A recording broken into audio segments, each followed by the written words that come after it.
મિત્રો સ્વાગત છે તમારું ફરીવાર આરસીએમ ગુજરાતની યુટ્યુબ ચેનલમાં। ચોમાસાને લઈને સારા સમાચાર। જુલાઈ મહિનામાં મેઘરાજ મન મૂકીને ગમરોડ છે। જી હા મિત્રો, ચોમાસાને લઈને હવામાન વિભાગે કરી આગાહી। જુલાઈ મહિનામાં સારા વરસાદ થવાની આગાહી। ગુજરાતમાં વરસાદને લગભગ 101% સાથે શક્યતા। જી હા મિત્રો, ચોમાસાને લઈને ભારતીય હવામાન વિભાગે આજે જુલાઈ મહિનામાં માટે ચોમાસાની આગાહી કરી છે, જેમાં આઈએમડી દ્વારા મોટા સમાચાર આપવામાં આવ્યા છે। તેમાં કહેવામાં આવ્યું છે કે પૂર્વાંચલ કેટલાક ભાગોને છોડીને જુલાઈમાં સામાન્ય વરસાદ કરતાં વધુ વરસાદ થઈ શકે છે। આઈએમડીના નવા વડા મૃત્યુંજય મહાપાત્રે કહ્યું છે કે જુલાઈમાં સમગ્ર દેશમાં સરેરાશ વરસાદ સામાન્ય કરતાં વધુ રહેવાની શક્યતા છે। આ 28.04 સેમીના લાંબા ગાળાના સરેરાશ વરસાદ 106%થી વધુ રહેશે। દેશના મોટા ભાગોમાં સામાન્ય અથવા સામાન્યથી વધુ વરસાદની અપેક્ષા છે। જો કે ઉત્તર પૂર્વ ભારતમાં ઘણા ભાગોમાં અને ઉત્તર પશ્ચિમ, પૂર્વ અને દક્ષિણ પૂર્વ વૈકલ્પિક કેટલાક વિસ્તારોમાં અહીં અપવાદ હોઈ શકે છે। અન્ય રાજ્યોમાં કેવું હશે હવામાન? હવામાન વિભાગ મુજબ જુલાઈ મહિનામાં સરેરાશ તાપમાન વિશે પણ માહિતી આપી છે। તેમાં કહેવામાં આવ્યું છે કે પશ્ચિમ દરિયાઈ કિનારે, ઉત્તર પશ્ચિમ ભારત અને દક્ષિણ દ્વીપકલ્પીય ભારતના ઘણા ભાગોમાં મહત્ત્વના તાપમાન સામાન્ય કરતાં ઓછું રહેશે।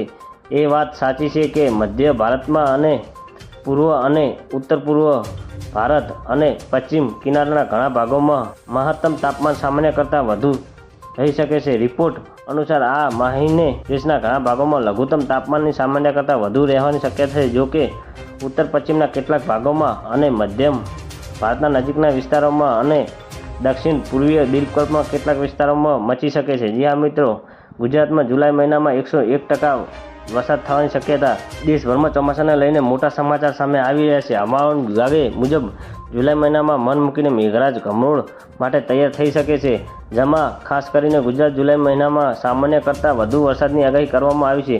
ગુજરાતમાં જુલાઈ મહિનામાં 106% વરસાદ થવાની શક્યતા છે। સારા વરસાદને કારણે ગુજરાતમાં પણ તાપમાનનો ઘટાડો થશે। જુલાઈમાં સારા સમાચાર છે। જી હા મિત્રો, આઈએમડીએ જણાવ્યું છે કે જુલાઈમાં સારા ચોમાસાની અપેક્ષા છે। મૃત્યુંજય મહાપાત્રે કહ્યું છે, સામાન્ય રીતે જોવામાં આવે છે કે વાદળછાયા અને આકાશને કારણે લઘુત્તમ તાપમાન વધારે હોય છે। ઉત્તર પશ્ચિમ ભારતમાં ગયા મહિને જૂનમાં સરેરાશ 31.73 ડિગ્રી સેલ્સિયસ તાપમાન નોંધાયું હતું, જે 1901 પછી સૌથી ગરમ હતું। અહીં માસિક સરેરાશ તાપમાન 38.02 ડિગ્રી સેલ્સિયસ હતું, જે સામાન્ય કરતાં 1.96 ડિગ્રી સેલ્સિયસ વધુ છે। આઈએમડી અનુસાર સરેરાશ લઘુત્તમ તાપમાન 25.44 ડિગ્રી સેલ્સિયસ હતું, જે સામાન્ય કરતાં 1.35 ડિગ્રી સેલ્સિયસ વધારે છે।